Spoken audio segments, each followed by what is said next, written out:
Ya, welcome back to Backend Magang. Stay humble and keep the excitement to learn like a newbie intern. Oke, jadi di video kali ini tuh saya bakal bahas hal yang menjadi utopia dari saya ya, tapi saya yakin ini bisa terwujud suatu saat. Bayangin gini, misalkan kalau obat untuk kanker itu udah ada gitu, tapi nggak bisa dipakai sama halayak ramai cuma karena masih terjebak di sistem yang lama yang penuh dengan birokrasi dan ketertutupan. Terus bayangin juga kayak misalnya solusi perubahan iklim itu sebenarnya sudah ada itu kan, tapi terkubur dalam jurnal paywall yang cuma bisa diakses sama segelintir orang aja. Nah, itulah krisis nyata dari dunia sains hari ini. Tapi kabar baiknya adalah kita tuh lagi berada di ujung revolusi besar yang namanya decentralized science, atau ya bahasa Indonesianya desentralisasi dari sains. Dan mungkin dengan ini nantinya gitu kan, penemuan terbesar umat manusia itu selanjutnya itu mungkin udah bukan dari laboratorium elit yang misalnya dari Harvard ataupun MIT gitu, tapi dari jaringan yang lebih terbuka dan siapapun bisa ngikutin, dan itu di seluruh dunia. Nah, gimana sih pembahasannya tentang decentralized science ini? Jadi biar gak banyak cincong, kita langsung aja let's get it on. Please like, share, comment, and subscribe.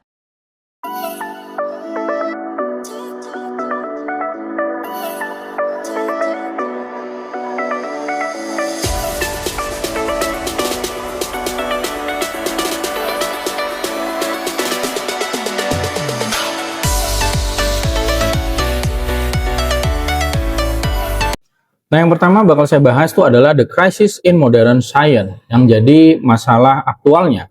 Gimana sih Bang? Jadi gini, science hari ini itu tuh nggak seindah yang kita bayangkan. Yang pertama tuh ada yang namanya publication bias. Jadi gini, maksudnya adalah hasil dari penelitian yang gagal itu nggak pernah dipublish sama sekali. Jadi dunia itu cuma tahu, cuma lihat yang berhasil-berhasilnya aja gitu loh. Padahal kegagalan itu penting supaya orang lain tuh enggak buang waktu di jalan buntu gitu loh.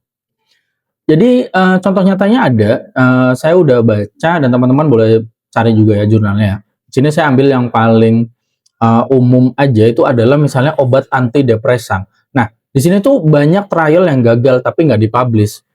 Jadi publik tuh cuma lihat sisi berhasil aja, akibatnya ya ekspektasi tuh salah gitu loh. Dan jutaan pasien itu terpengaruh gitu loh. Analoginya kayak gini, kayak misalnya review makanan gitu kan, tapi yang ditampilkan tuh cuma misalnya yang review bintang 5 aja.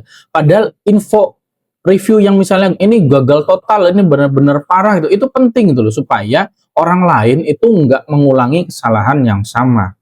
Nah, selanjutnya itu adalah reproducibility crisis. Jadi dari studi tahun 2015 dari Science itu ya, cuma sekitar 39% eksperimen psikologi yang bisa direplikasi. Maksudnya gimana? Maksudnya tuh berarti banyak penemuan yang sebenarnya itu rapuh gitu loh. Jadi analoginya tuh kayak kita tuh beli resep masakan online gitu, tapi pas kita coba ulang, kita coba di rumah itu kan, rasanya beda total. Nah, itu yang terjadi pada riset hari ini. Nah, yang selanjutnya itu adalah funding bottlenecks. Jadi dana riset itu ditentuin cuma oleh segelintir lembaga aja. Jadi gini, banyak ide brilian yang jadinya tuh gugur bukan karena jelek gitu, tapi karena nggak sesuai selera dari yang bakal jadi pemberi dana. Jadi gini, contohnya misalnya penelitian obat penyakit langka gitu, itu kan sering banget diabaikan karena nggak menguntungkan untuk industri farmasi besar. Jadi intinya tuh ya, ilmu pengetahuan kita tuh nggak lagi optimal gitu loh. Dan jujur ini bikin saya kesal gitu loh, karena di dunia yang ideal ya, pengetahuan itu harusnya milik semua orang, bukan milik segelintir elit aja. Nah, apa sih Bang yang tadi Abang maksud dengan decentralized science itu? Ya bayanginnya gini, bayangin aja Wikipedia tapi versi science dan dibuat dengan lebih kuat lagi gitu loh. Jadi gimana maksudnya? Jadi semua data riset itu disimpan di mana? Di blockchain, yang berarti itu nggak bisa dimanipulasi. Dan siapapun berarti bisa akses tanpa harus misalnya bayar 5-10 dolar per artikel gitu loh. Nah, bahkan untuk nanti masalah pendanaan gitu, pendanaan tuh bakal datang dari komunitas yang lebih global, bukan dari birokrasi yang sempit. Intinya seperti itu. Nah, core prinsip dari decentralized science itu yang pertama adalah ya jelas desentralisasi, yang berarti riset itu nggak dikontrol sama satu lembaga aja gitu loh.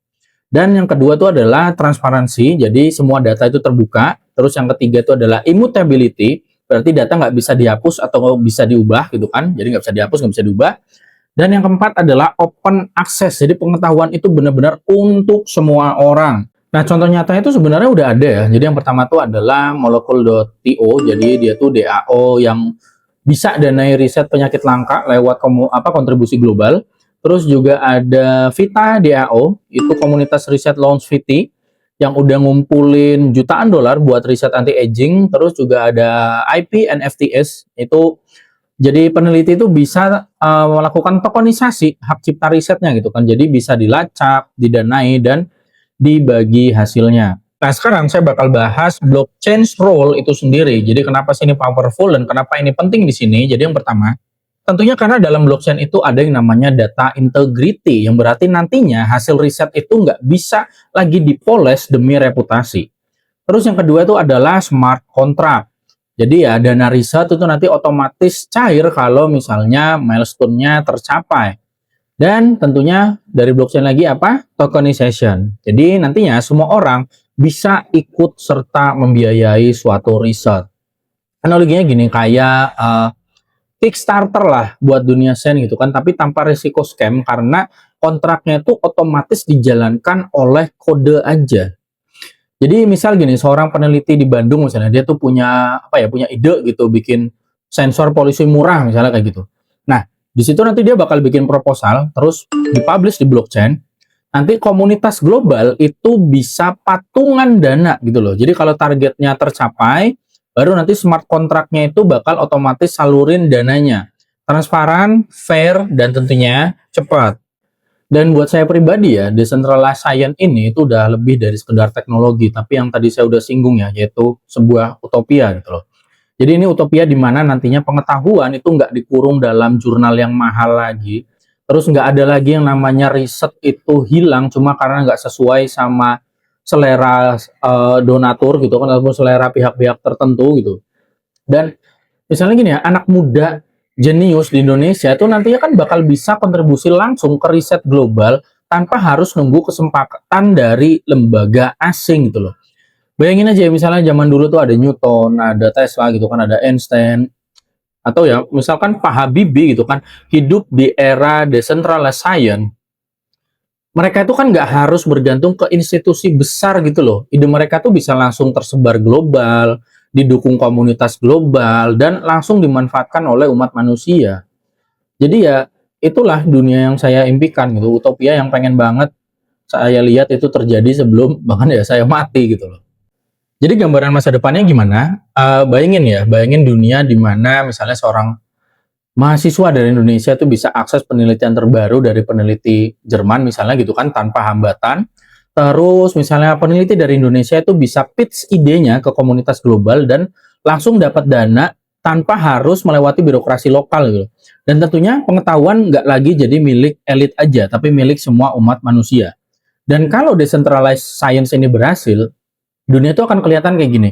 Jadi semua riset global itu bisa diakses siapapun, kita bisa akses, teman-teman bisa akses gitu kan. Terus misalnya penemuan medis itu bisa jadi lebih cepat karena kolaborasinya itu tanpa batas, semua bisa ikut terjun itu kan. Dan masalah besar umat manusia kayak misalnya energi, pangan, iklim gitu, itu bisa diselesaikan lebih cepat karena datanya terbuka. Nah, apakah ini pernah terjadi? Pernah dan masih terjadi di mana di dunia software. Di dunia software itu ada yang namanya open source, kayak misalnya teman-teman ngerti Linux gitu, terus Python, Kubernetes gitu kan. Untuk kalau teman-teman yang nggak tahu Python, Kubernetes, mungkin Linux sering dengar ya, tapi kalau misalnya nggak tahu Python, Kubernetes, nanti bisa cari. Intinya Linux, Python, Kubernetes gitu kan, itu semuanya lahir dari kolaborasi terbuka. Semua software engineer tuh boleh kolaborasi di situ, boleh taruh idenya di situ. Jadi bisa ikut ngembangin itu semua gitu loh. Jadi teknologi-teknologi yang teman-teman pakai sekarang itu banyak banget hasil open source tadi, hasil kolaborasi berbagai software engineer di seluruh dunia. Nah, jadi sekarang bayangin kalau open source mindset ini diterapkan ke ilmu pengetahuan atau ke science tadi. Nah, kenapa sih ini penting? Kenapa sih saya bikin video ini gitu kan? Karena kita lagi ada di momen unik. Jadi decentralized science ini memang masih muda, tapi dia cepat banget berkembang. Jadi misalnya teman-teman itu seorang peneliti, ya coba cek DAO riset kayak molekul tadi ataupun Vita DAO. Kalau teman-teman tuh developer, ya mulai pikirin gimana cara bisa aktif dengan skill coding kita itu kan untuk bantu decentralized science ini. Dan misalnya teman-teman itu sebagai investor, ya mungkin inilah cara paling bermakna buat pakai kripto ya. Dan kalau misalnya teman-teman cuma penasaran aja, jangan anggap ini hal yang jauh. Karena setiap obat yang lebih murah, terus kayak misalnya setiap inovasi energi, terus setiap solusi iklim itu tuh bisa menyelamatkan hidup kita, hidup keluarga kita gitu kan, dan tentunya generasi berikutnya. Jadi ini saya tutup dengan misalkan ya 50 tahun dari sekarang gitu kan, manusia tuh bakal ngelihat balik ke era ini, ke era sekarang ini gitu kan, dan bilang di era itulah pada akhirnya sains itu bebas. Di era itulah pengetahuan jadi milik semua orang.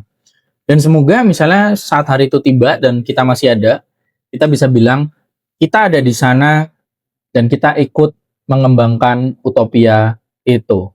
Jadi itu aja, sekian dari saya. Terima kasih. Salam back end magang.